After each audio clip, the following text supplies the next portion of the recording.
Hello everyone, welcome to Deepu's kitchen. ఈ మండు వేసవిలో ఖచ్చితంగా బాడీని చల్లగా ఉంచుకోవడానికి ఇలాంటి రెసిపీస్ తప్పకుండా ట్రై చేయాలి. దోసతో చేసే ఈ మజ్జిగ చారు ట్రై చేసి చూడండి. టేస్ట్ బాగుండడమే కాదు, చాలా చాలా హెల్తీ, బాడీని కూల్గా ఉంచుతుంది అనమాట. ఎండ దెబ్బ తగలకుండా చూసుకుంటుంది. టేస్ట్ అయితే అద్దరిపోతుంది. తప్పకుండా ట్రై చేయండి. ఈ రెసిపీ కోసం నేను ఒక కీర దోసను తీసుకుంటున్నాను. స్కిన్ని పీల్ ఆఫ్ చేసేసుకొని ముక్కలుగా కట్ చేసుకొని మిక్సీ జార్లోకి అయితే యాడ్ చేసేసుకోవాలి. ఇందులో అరకప్పు వరకు ఫ్రెష్ కొబ్బరి తురుముని యాడ్ చేసుకోవాలి. అలాగే 2 పచ్చిమిర్చిల్ని ఇక్కడ తుంచుకొని మనము యాడ్ చేసేసుకుందాము.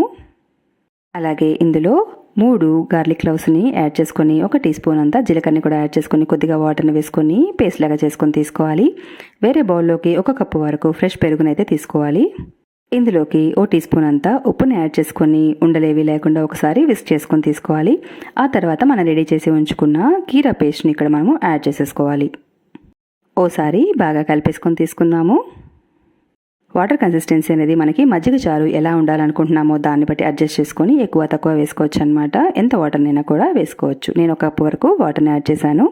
ఇప్పుడు సింపుల్గా దీనికి ఒక పోపు పెట్టేసుకుందాము. ప్యాన్లోకి 1 టేబుల్ స్పూన్ వరకు ఆయిల్ని వేసుకొని ఇందులోకి 1 నుంచి 2 ఎండుమిర్చీలని తుంచుకొని ఇక్కడ యాడ్ చేసుకోవాలి.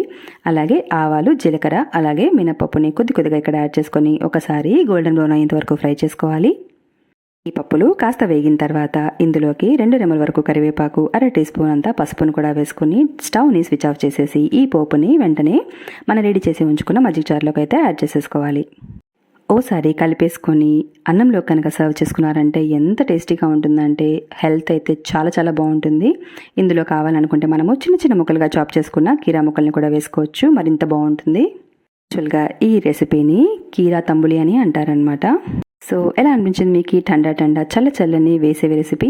నచ్చింది కాదు, తప్పకుండా ట్రై చేయండి. అంతేకాదు నచ్చితే ఒక లైక్ చేసి ఫ్రెండ్స్ అండ్ ఫ్యామిలీస్కి షేర్ చేసి నన్ను సపోర్ట్ చేయండి.